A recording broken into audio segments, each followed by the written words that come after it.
Запад не заинтересован сегодня остановить эту войну.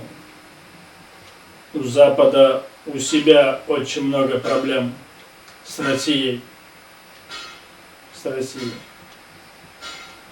То есть не настала еще наша очередь. Сегодня на очереди Балканы, Афганистан, Ирак, Закавказье, решение топливо-энергетических проблем и так далее.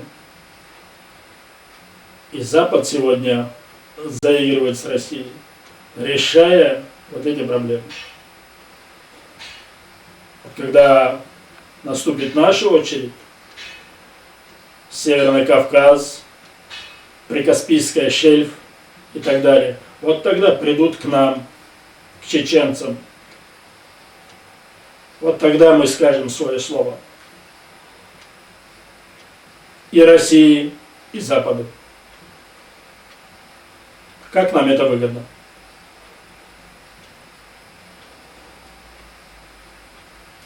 Поэтому мы сегодня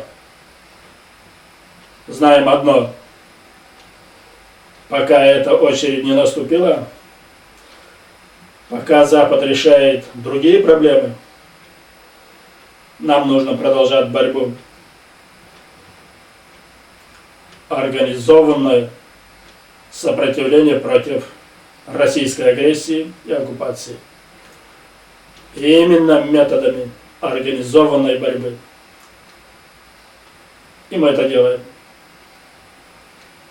Поэтому мы надеемся только на собственные силы. Не на Путина, не на Запад, а на собственные силы. И мы будем продолжать эту борьбу.